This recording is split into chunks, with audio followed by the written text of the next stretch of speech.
বিসমিল্লাহির রহমানির রহিম।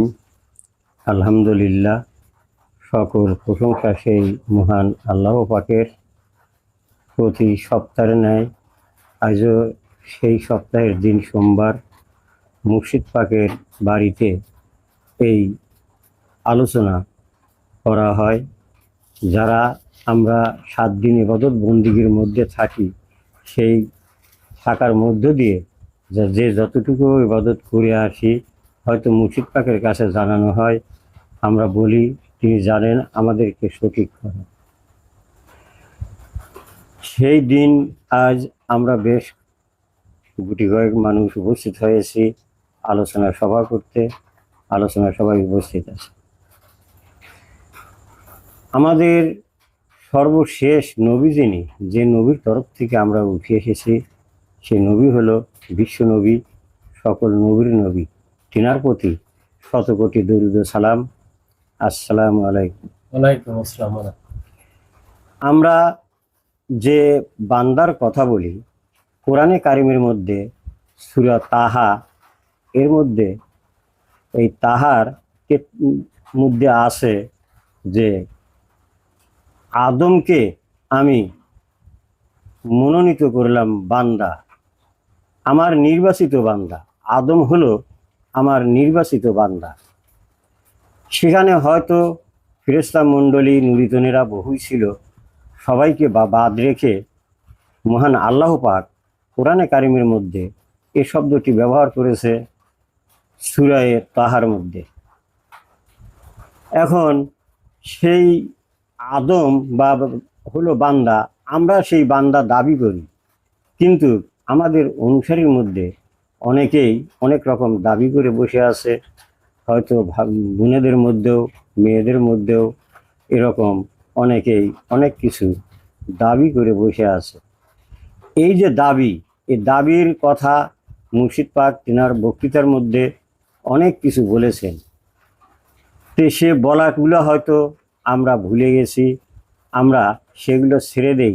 মুর্শিদ পাক তিনার বক্তৃতার মধ্যে কি বলছেন, আমাদেরকে মুক্ত হওয়ার জন্য তিনি কি মনোনীত করছেন, কি মনোনীত করে এনে আমাদেরকে দিছেন, আমরা তার উপরে প্রতিষ্ঠিত হই, আল্লাহর বান্দারূপে প্রতিষ্ঠিত হই। যে বান্দার কথা বিশ্বনবী বলে গেছেন।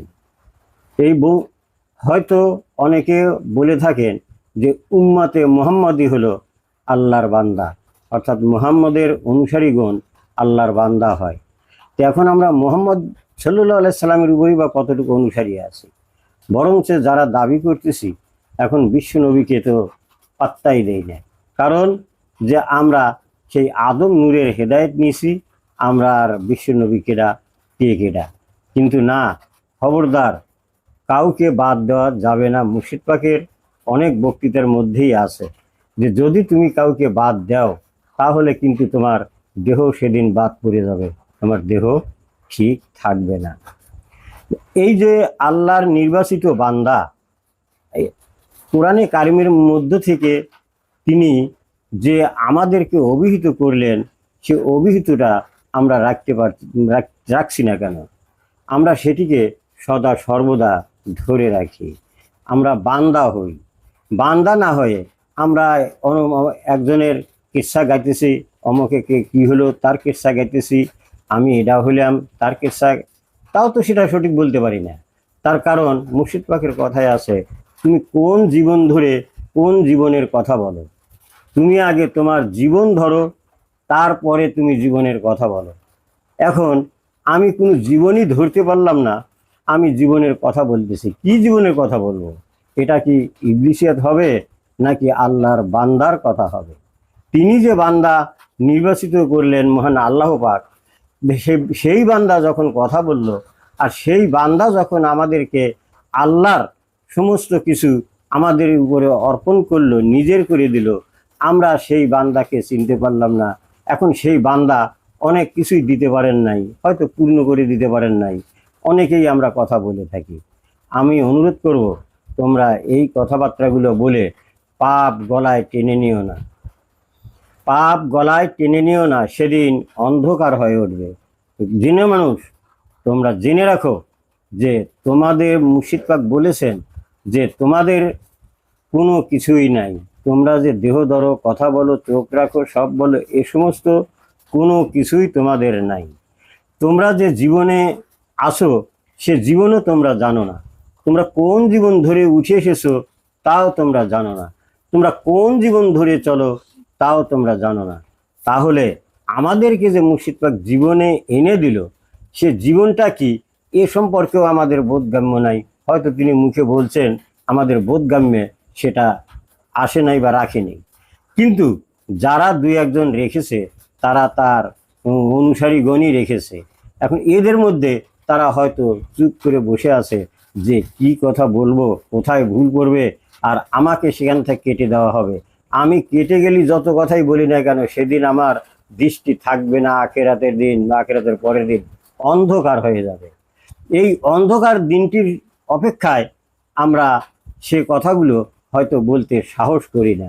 কারণ মুর্শিদ পাক আমাদেরকে মুক্ত করার জন্য যে কথাগুলি বলেছেন, যে হেদায়েত দিয়েছেন, যে রবের সামিল করেছেন, যে দিনের সামিল করেছেন, যে মালিকের অধীনস্থ করেছেন, যে দিনের মধ্যে দিন দিয়ে আমাদেরকে পরিপূর্ণ করে দিয়েছেন, আমরা সেখান থেকে সরতে রাজি নাই।